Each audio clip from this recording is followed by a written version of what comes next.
Father, speak to us, and we will believe you and live by your word. In Jesus' name, amen. It is true. We fear death because we were born knowing only life. Right. I get that. However, I take another view, because I've been asked, if you could live forever, would you? Yes. Sure, that's an attractive idea. But the way I look at it is the knowledge that I'm going to die that creates the focus that I bring to being alive. The dimension of hunger and thirst was a universal dimension. The second dimension of hunger and thirst is a creation dimension. Because God creates man from something dry. Why would God create man from something dry? God created man from something dry so that man would always have a need for God. That man's identity and man's ability and man's vitality would never be based on something that comes from within himself, but that he could only find the symmetry of who he is in his divinity. And so if you don't have God, you don't have yourself.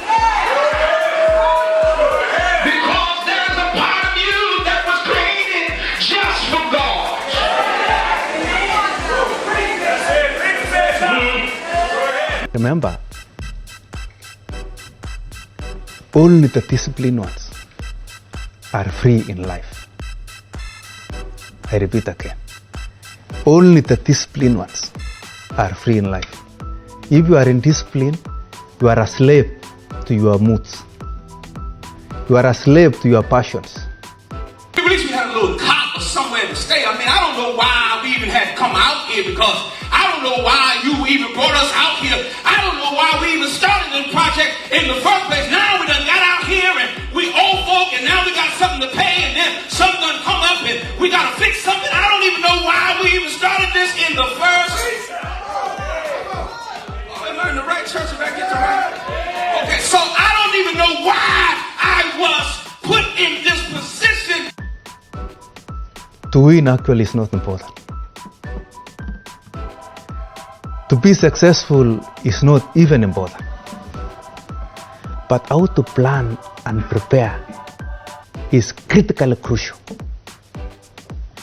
That means when you are prepared very well, when you plan very well, then success can come on your way. Then winning can come on your way. Thirdly is that you should get organized in what you are doing. I consider myself to be an incredibly blessed person, not because of anything tangible or touchable or even concrete, but because I've had so many rich and powerful moments and experiences in life. For a boy who was born in the hills of West Virginia on the side of a mountain with the half end of the house hanging off a cliff, I've gotten to go a whole lot of places. To have traveled other places and met other cultures and broadened my thinking and perspective beyond my cultural persuasion is a rich experience. Because most people are just narrow, confined to folks who look like them, act like them, and think like them. I put a post out the other day. I was fishing and they ain't catching nothing. And I said, the question was, are you at peace when you don't get what you want? Nigga, that's a question. Is that a question? Are you at peace when you don't get what you want? I am. I was out there fishing. I ain't catching nothing. Still out there peaceful, joy, love, laughter, fun. I love life, man. Right. Yeah, so that's a heck of a question. Every situation is an opportunity, and you don't got to do more work than the next man. You get to do more work than the next man. You get to take advantage of your opportunity and see a spectrum that people don't get to see. You know, you get to live out the levels of life that, you know, people don't get to see. You know, people don't get to see the bottom sometimes. If you're willing to take the harder way the more complicated one, the one with more failures at first than successes, the one that has ultimately proven to have more meaning, more victory, more glory, then you will not regret it. Now, this is your time.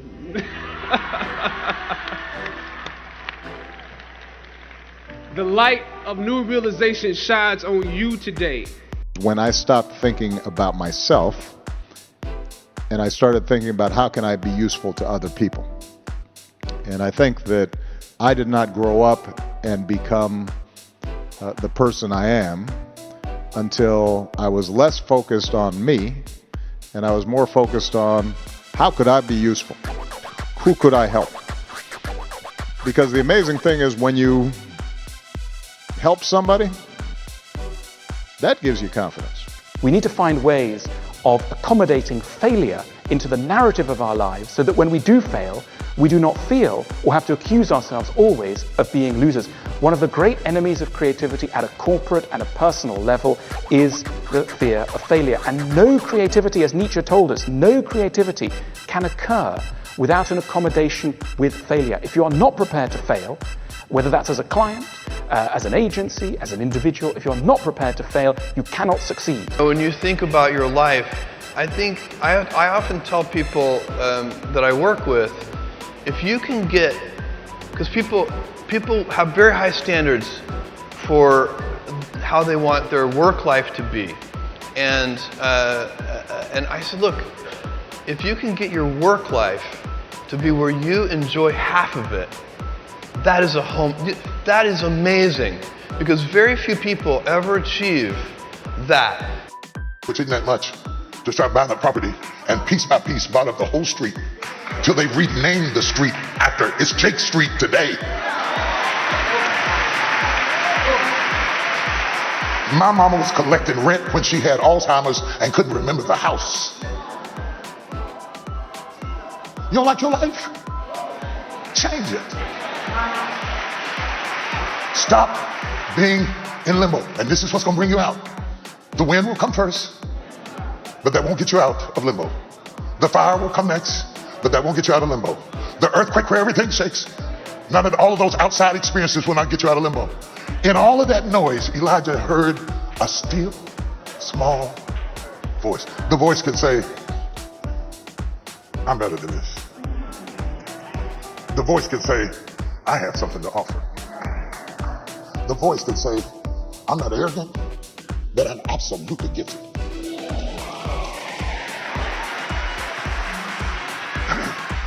The voice can say, even if you reject me, I'm going to send you a sympathy card because you lost. You lost. You're going to search all over the world. You're not going to find another me. I'm in a class. I'm talking about your mantra, your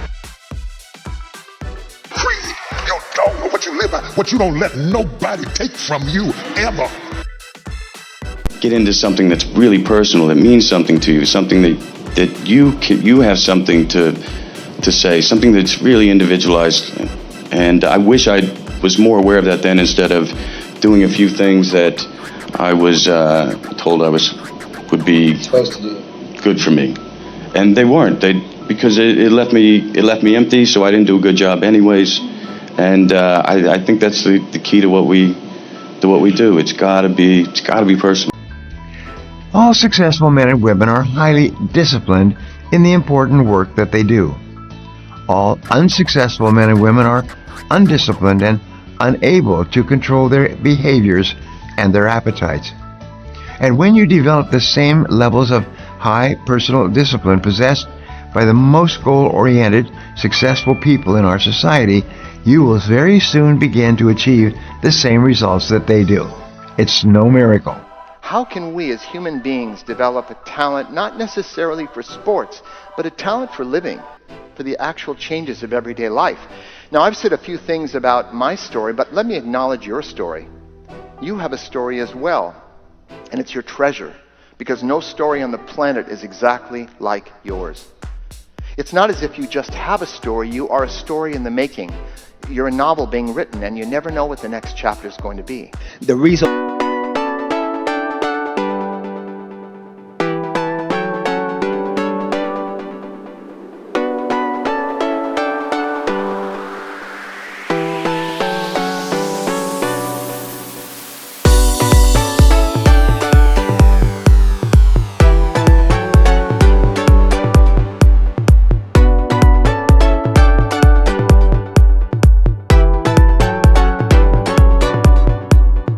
successful in life, young man. He said, number one, you got to change your mindset. He said, you don't get in life what you want, you get in life what you are.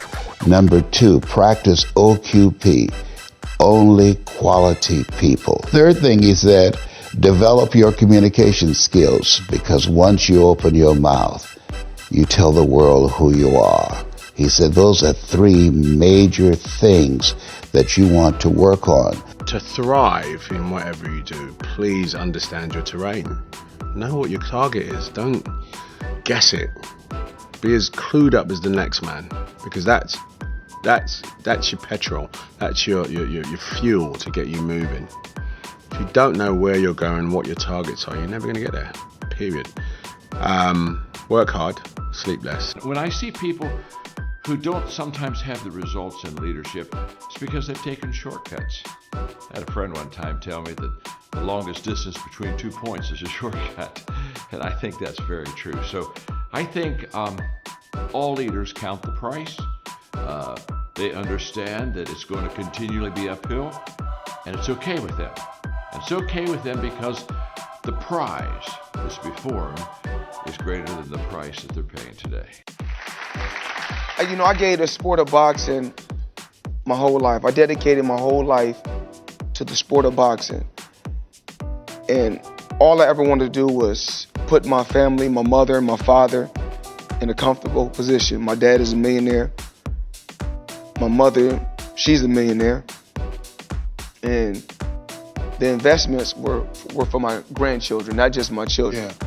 You know, put them in a position. That's really what it's about. Working 18-hour days and little things like trying to afford health insurance when you're a waitress and that kind of economic stress and living through it and enduring past it really showed me in a visceral way what it's like to be an American in a way that I don't think most public officials understand. Everybody has a different level of success, and everybody has a different level of contentment. Are you content here with your success, or you're always striving for more? Most entrepreneurs are always striving for more. And they get more busier, the more busier. Take on more work, more stress. And if you just maybe take time to celebrate, take time off, and be content with what you have, and that's true success right there. As an entrepreneur, it's not easy. Very lonely. The only people who support you, your parents may not support you, right? Your friends do not support you. Your wife do not support you. Your husband do not support you. I get used to that.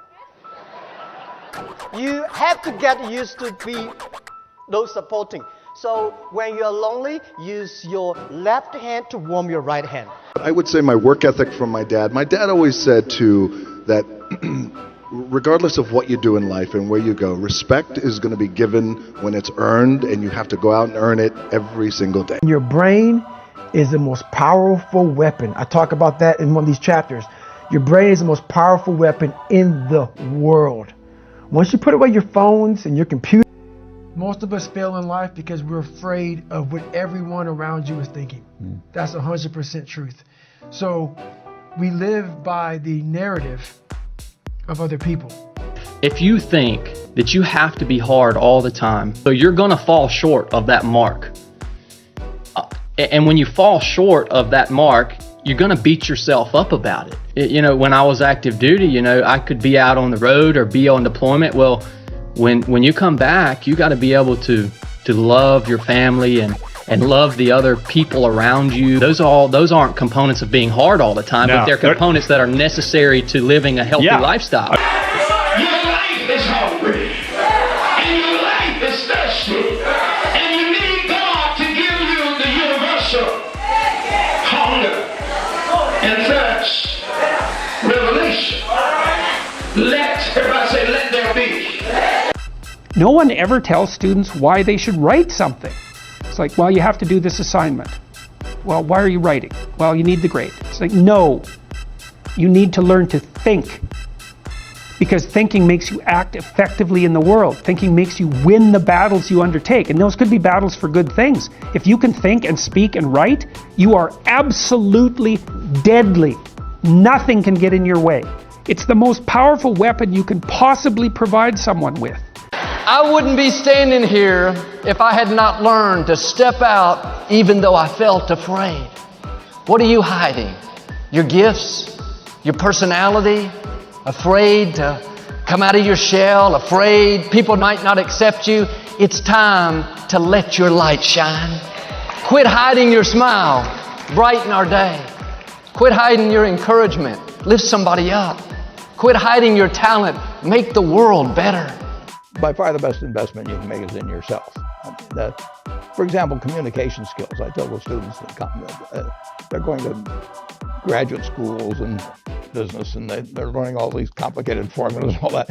If they just learn to communicate better, both in writing and in person, they increase their value at least 50%. I mean,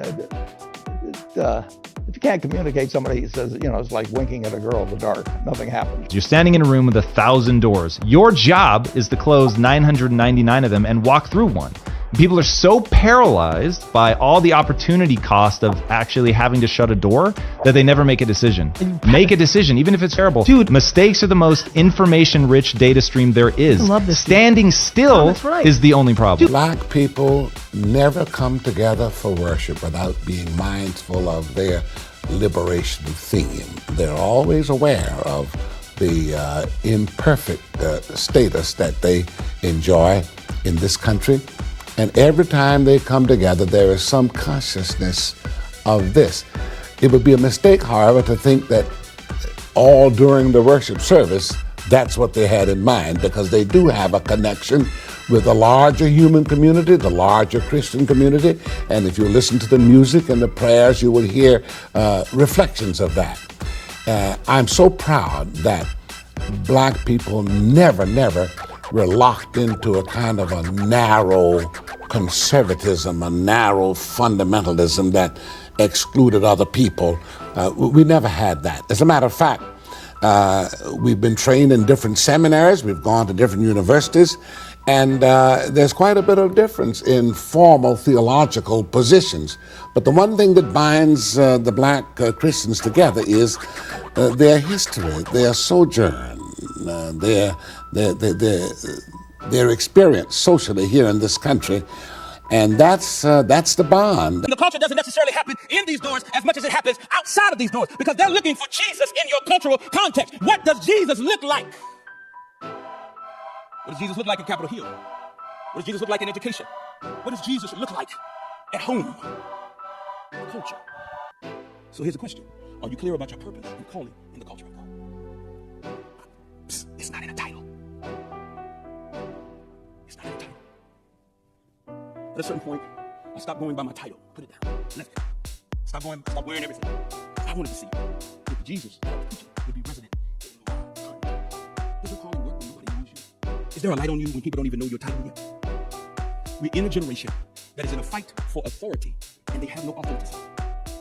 They're in a fight to get a ring that they don't know the value of. Discover the nerve of God to be one with God in your future. Everybody say it takes boldness to be prophetic. Everybody follows training, but it takes prophetic to create them. Do you have a place where you and your family can grow spiritually, mentally, in a community of Christ? That's when people are alive.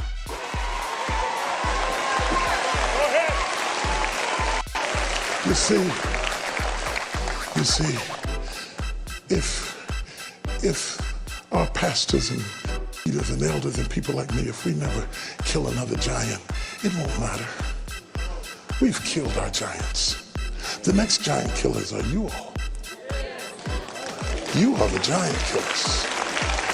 Because the devil knows that if you ever stand up and become what God has called you to be, the demons will tremble as you move into God's purpose for your life. Number one, the human animal is designed to grow and get better. But you have to put the time and energy in. Number two, fulfillment is all that matters. Don't chase money, don't chase fame, don't chase success. The only thing that matters to actually enjoying your life is to feel good about yourself when you're by yourself. That's it. And then number three, love deeply, man. Nothing will ever reward you like the connection with another human being. That's true. That's true. If we could abolish hatred, we live on this gorgeous planet. There's a character I wrote called the Silver Surfer, and I always had him making those kind of remarks, philosophical things about, he was from another world, and he said, why don't we realize we're on a planet that gives us everything, food, beautiful weather, sun, everything. Why don't we enjoy it? Why do we spend time fighting and hating each other? I loved writing the Silver Surfer. My goodness, if you count all the people who make big money off the government, you know, in every part of the country, the government has been very generous to a lot of people. Now we're talking about people who cannot make those big demands on their own. We're talking about compassion. We're also talking about common sense. And everybody can figure out that if you educate these people and get them to earning well, good citizenship built in, high sense of self-esteem, you're going to get your money back. And the nation will be a much better place. Money is fuel, and fuel is very important. I think money is there's nothing wrong with money. It's just we have to understand the purpose of money, right? So the company is the car, and money is the fuel. So I don't care how amazing your just cause is and how wonderful your culture is. If you have no money, you don't go anywhere. Like you might have bought the most beautiful car. You got no gas. You got nowhere to go. The purpose of a car is not to buy gas. We are tangibly driven animals. Metrics are important to us. Targets and goals are important to us, and that's a good thing. Abstract is no good. It's not. It wasn't work. I mean, you can't run a marathon with no mile markers. Right. It's actually unnerving. I need to know and be able to measure progress. But we have to understand the role that metrics play. Metrics help us understand speed and distance, right? And they're not absolutes. It's to help us gauge. The problem is when they become absolute. You always think that your life has to change, the world has to change, so that you can finally have a good enough excuse to truly to just be here, and here is enough. You know, that where the present moment becomes totally captivating. Meditation is meditation is another name for the discovery that you can actually just train yourself to do that on demand. And the mission statement was people teaching people. You can bypass that school system because the school system will never teach you about money.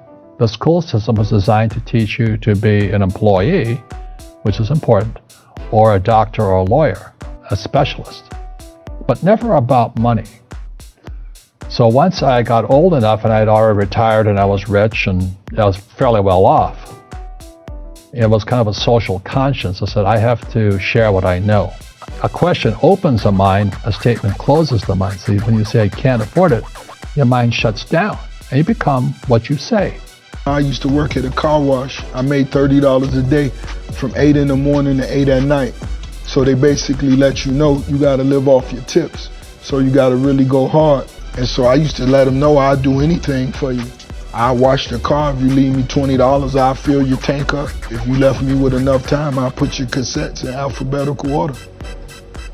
Whatever it is, I think that may be the small difference between the ones who really go get it and the ones who just talking. If you don't struggle, you won't get stronger.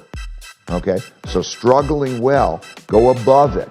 You know, okay, struggling well, a big element is to go above your struggle, just like you did.